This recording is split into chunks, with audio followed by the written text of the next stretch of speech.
Vest and Briefs. அறநிலையத்துறை அமைச்சர் ரமேஷ் செய்தியாளர்களை சந்தித்து வருகிறார். அந்த காட்சிகளை பார்க்கலாம்.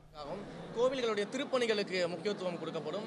அதே போல கோயில்களில் எந்த இடங்கள்லாம் இடிஞ்ச நிலையில் கோயில்கள் இருக்குது, வழிபாடு இல்லாத கோயில்கள் எந்த இடத்துலலாம் இருக்குது, இன்னும் கவனிக்கப்பட வேண்டிய சின்ன சின்ன கோயில்கள்லாம் எதெல்லாம் இருக்குது, நிறைய ஹிஸ்டாரிக்கலான டெம்பிள்ஸ் எல்லாம் பார்த்தீங்கன்னா இன்னும் வழிபாடு இல்லாமல் இருக்குது. நிறைய இடங்களில் இன்னும் அவங்களுக்கான திருப்பணிகள் செய்யாமல், அந்த கோயில்களுடைய மண்டபங்கள் சரியாக இல்லாமல், கோபுரங்கள் சரியாக இல்லாமல், கோயில் பல இடங்களில் சிலைகள் சரியாக இல்லாமல், இப்படிப்பட்ட சூழலில் பராமரிப்பிற்கு இல்லாமல் இருக்கக்கூடிய கோயில்களை சரி பண்ணுறது, குளங்களை சரி செய்வது, கோயில்களுடைய திருத்தேர்களை சரி செய்வது, அதே போல் ஆன்மீக ரீதியாகவும் சுற்றுலாத்தலங்கள் ரீதியாகவும் இணைந்து கோயில்களை மேம்படுத்துவதற்கான நடவடிக்கைகளை மேற்கொள்வது, குறிப்பாக ஆன்மீகமும் நம்முடைய தமிழும் ஒன்றுக்கு ஒன்றி பிணைந்தது, அதை மாற்றவே முடியாது. அப்போது நம்முடைய தமிழ்நாட்டை பொறுத்த வரைக்கும் இன்றைக்கு ஆன்மீகமும் தமிழும் அப்படின்றது ஒன்றி பிணைந்து நிற்கக்கூடிய ஒரு விஷயம். அப்போ இது சார்ந்து இருக்கக்கூடிய விஷயங்கள்னு நம்மளுடைய பட்ஜெட்டில் பார்த்தீங்கன்னா நீங்கள் சொல்லக்கூடிய அடிப்படை விஷயங்களோட சேர்த்து மிகப்பெரிய அளவில் மக்களுக்கான இந்த திட்டங்கள்லாம் கொண்டு வரலான் இருக்கும். அதற்கான முயற்சிகள் இந்த ரிஃபார்ம் பண்ணலான் இருக்கும். நிச்சயமாக அது எல்லாமே அறிவிக்கப்படும். ஆல்ரெடி நம்ம வெளியிட்டிருக்கிறோம் சார். அந்த உயர்வை நாங்கள் பண்ணவே இல்லை, இன்னும் கட்டண உயர்வு பண்ணவே இல்லை. பட் பல இடங்களில் பண்ணியாச்சுன்னு சொல்லி ஒரு தவறான ப்ரொபகண்டாவை பண்ணிகிட்டு இருக்கிறாங்க. மக்களை தூண்டும் விதமாக பல முயற்சிகளை பண்ணிகிட்டு இருக்கிறாங்க.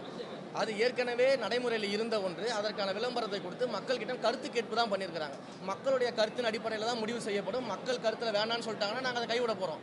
மக்கள் இல்லைங்க பண்ணலான்னு சொன்னால் அடுத்த கட்டத்துக்கு போக போகிறோம். இதை நம்ம மிக தெளிவாக சொல்லிட்டோம். மக்களுடைய தீர்ப்புக்கு மாறாக இந்த ஆட்சியில் எதுவுமே நடக்காது. அதற்கான ஆய்வுகள்லாம் பண்ணிக்கிட்டு இருக்கிறோம் சார். அதுக்கான ஃபீஸிபிலிட்டிஸ்லாம் பார்த்துக்கிட்டு இருக்கிறோம். என்னென்னு செக் பண்ணிட்டு சொல்லுவோம்.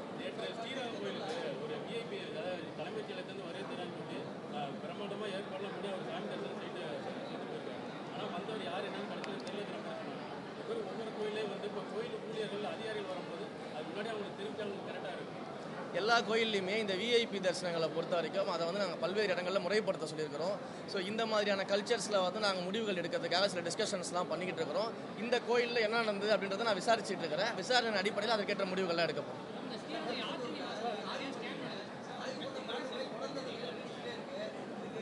புரியல.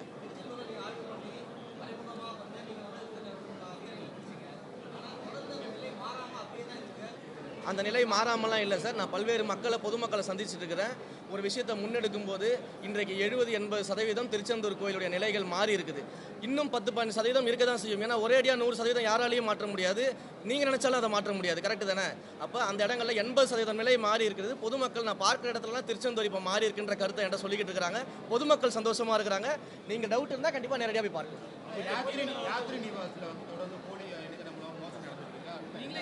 அந்த போலி இணையதளத்துக்கு எதிராக நானே கமிஷனர் காமினி மேடம் கிட்ட நேரடியாக போயிட்டு கம்ப்ளைண்ட் கொடுத்து அந்த கம்ப்ளைண்ட் மேலே நடவடிக்கை எடுக்கப்பட்டு வட மாநிலத்தை சேர்ந்தவர்கள் கைது செய்யப்பட்டிருக்கிறாங்க.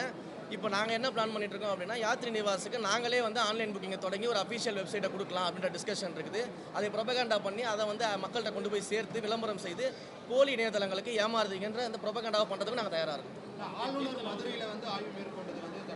அதற்கு ஏற்கனவே எங்களுடைய கட்சியில் பதில் சொல்லிட்டாங்க. அதை பாலிசி டிசிஷன் படி அவங்க பதில் சொல்லிட்டாங்க. நீங்கள் அதை அங்கே வாங்கிக்கலாம். ரைட். அதை அந்த அமைச்சர் பதில் சொல்லிட்டாங்க. என்னுடைய துறை சார்ந்து கேளுங்க, என்னுடைய தொகுதி சார்ந்து கேளுங்க, நான் பதில் சொல்றேன்.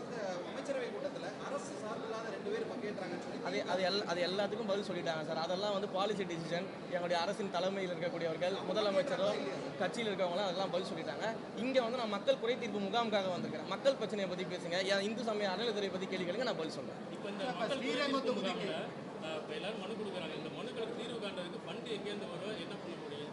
முதல்ல அவங்க கேட்கறது எல்லாமே பெருசாக கோடிக்கணக்கில் செலவு பண்ணுற விஷயங்கள்லாம் மக்கள் கேட்கல. நீங்கள் அதை தெளிவாக புரிஞ்சுக்கணும். அவங்க கேட்கறது எல்லாம் ரொம்ப சாதாரணமான பிரச்சனை. எங்கள் ஊரில் லைட் இல்லை, எங்கள் ஊரில் தண்ணி இல்லை, எங்கள் ஊரில் கால்வாய் அடைச்சிருக்குது, எனக்கு வேலை வாய்ப்பு வாங்கி கொடுங்க, ஏதாவது ஒரு ப்ரைவேட்லையாச்சும் எங்களுக்கு வேலை வாய்ப்பு வாங்கி கொடுங்க, உரிமை தொகை எங்களுக்கு கிடைக்கல, பென்ஷன் எங்களுக்கு கிடைக்கல, எங்களுக்கு தரமான மருத்துவம் பண்ணுறதுக்கு ஏற்பாடு பண்ணி கொடுங்க, எங்களுக்கு இலவச மருத்துவ சிகிச்சைக்கு ஏற்பாடு பண்ணி கொடுங்க, இப்படின்னு ரொம்ப அடிப்படையான கேள்விகள் தான் கேட்டுட்டு இருக்கிறாங்க. முதல்ல இந்த அடிப்படையே இங்கே செய்யாமல் இருந்திருக்கிறாங்க. இந்த அடிப்படைக்கெல்லாம் பெரிய அளவு தொகையெல்லாம் தேவையில்லை. ஆல்ரெடி எங்களுடைய நிர்வாகத்தில் அந்த பணங்கள்லாம் இருக்கும். அதை வச்சு நாங்கள் செஞ்சு தருவோம். கவலையப்பட வேண்டாம். அடிப்படை தேவைகளை செய்யாமல் இருக்க காரணமே அரசு அதிகாரிகள் தான். அரசு அதிகாரிகள் மட்டும் இல்லை, அரசு அதிகாரிகளை சரியாக கையாளாத முன்னால் இருந்த அரசியல்வாதிகள்னு சொல்லுங்கள். அந்த உத்தரவை மட்டும் கொடுத்துட்டு நம்ம போயிட்டு சட்டசபையில் உட்காந்துட்டோம், நம்ம அரசியல் நிகழ்ச்சி கட்சிகளில் கலந்துக்கிட்டோம் அப்படின்னா அதை செய்ய மாட்டாங்க, ஃபாலோ பண்ண மாட்டாங்க. கண்டிப்பாக அந்த லேக் இருக்க தான் செய்யும். பட் நம்மளுடைய ஆட்சியை பொறுத்த வரைக்கும் எல்லா அமைச்சர்களும் எம்எல்ஏக்களும் தொடர்ந்து ஃபாலோ பண்ணிக்கிட்டு இருக்கோம். ஒவ்வொரு விஷயத்தையும் வாரம் ஃபாலோ பண்ணி ரிவ்யூ பண்ணிட்டு இருக்கிறோம். ஒவ்வொரு மாதங்களும் ரிவ்யூ பண்ணிட்டு இருக்கும்போது நிச்சயமாக அரசு அதிகாரிகள் சிறப்பாக செய்வாங்க. இதுவரை எத்தனை கோயில் ஆய்வு செஞ்சிருக்கீங்க? ஆய்வு செஞ்சதில் எவ்வளோ முறைகளில் இந்த மாதிரி கோயில் பணியாளர் ஊழியர்கள் அவங்களே சிறப்பாக சுத்தம் பண்ணியிருக்கீங்க? அதற்கான டேட்டாலாம் நீங்கள் சொல்லியிருந்தீங்கன்னா நான் கையோட கொண்டு வந்திருப்பேன். அதோட எண்ணிக்கை எனக்கு தெரியல. நிறைய கோயில்களில் ஆய்வு பண்ணிட்டு இருக்கிறேன். நிறைய கோயில்கள் மீடியாவில் வந்திருக்கு. மீடியாவில் வராத பல கோயில்களுக்கு நான் மறைமுகமாக ஆய்வு பண்ணிட்டு தான் இருக்கிறேன். அந்த ஆய்வுகளின் அடிப்படையில் நிறைய மாற்றங்களை வந்து கொண்டு வந்துட்டு இருக்கோம்.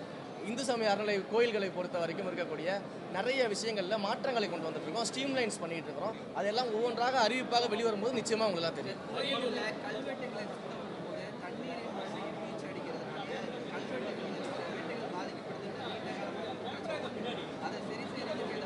நடவடிக்கை எடுத்துட்டு இருக்கோம் சார். எல்லாமே டிஸ்கஸ் பண்ணிட்டு இருக்கோம் சார். எல்லாம் ஏன்னா இப்போ தான் நாங்கள் வந்து ஒரு 40 நாள் ஆகுது. நீங்கள் வந்து ஒரு 10 வருஷம் கவர்மெண்ட் கிட்ட கேட்குற மாதிரி உடனடியாக தீர்வு எதிர்பார்க்குறீங்க.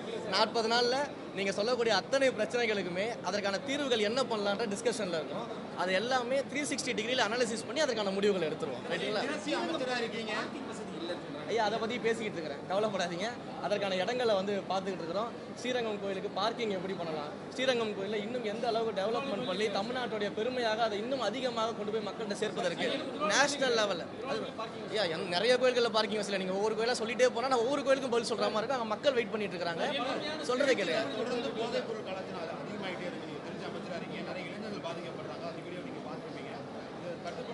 கடந்த முறையே வந்து நான் ஒரு ரிவ்யூ மீட்டிங் வச்சிருந்தேன். அனைத்து துறை அதிகாரிகளோட கலெக்டருடைய தலைமையில் ரிவ்யூ மீட்டிங் வச்சிருந்தோம். அதிலேயே வந்து இந்த போதைப் பொருள் தடுப்பதற்கான அனைத்து நடவடிக்கைகளும் எடுக்க சொல்லி, அதே மாதிரி இல்லீகலாக எங்கெங்கெல்லாம் லிக்வர் சேல்ஸ் இருக்குது, எங்கெங்கெல்லாம் அந்த மாதிரியான விஷயங்கள்லாம் ஐடென்டிஃபை பண்ணி உடனடியாக நடவடிக்கை எடுக்கணும்னு சொல்லி அதற்கான பணிகள் எல்லாம் முடுக்கி விட்டுருக்கிறோம்.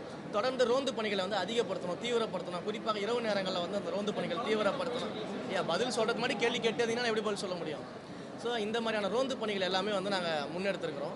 ஸோ போதைப் பொருளை வந்து எந்த ஃபார்மாக இருந்தாலும் சரி, அது மதுவாக இருந்தாலும் சரி, போதைப் பொருட்களாக இருந்தாலும் சரி, இளைஞர்களுடைய நலனை கெடுக்கக்கூடிய இந்த விஷயங்களில் வந்து திருச்சி மாவட்டத்தை பொறுத்த வரைக்கும் ஆல்ரெடி ரிவ்யூ போட்டு அந்த ரிவ்யூவில் இதை தடுக்கிறதுக்கான தீவிரமான நடவடிக்கைகளை எடுக்க சொல்லியிருக்கிறோம். அதில் நிச்சயமாக எந்த தொய்வும் இருக்காது நடவடிக்கை எடுப்பாங்க. நன்றி.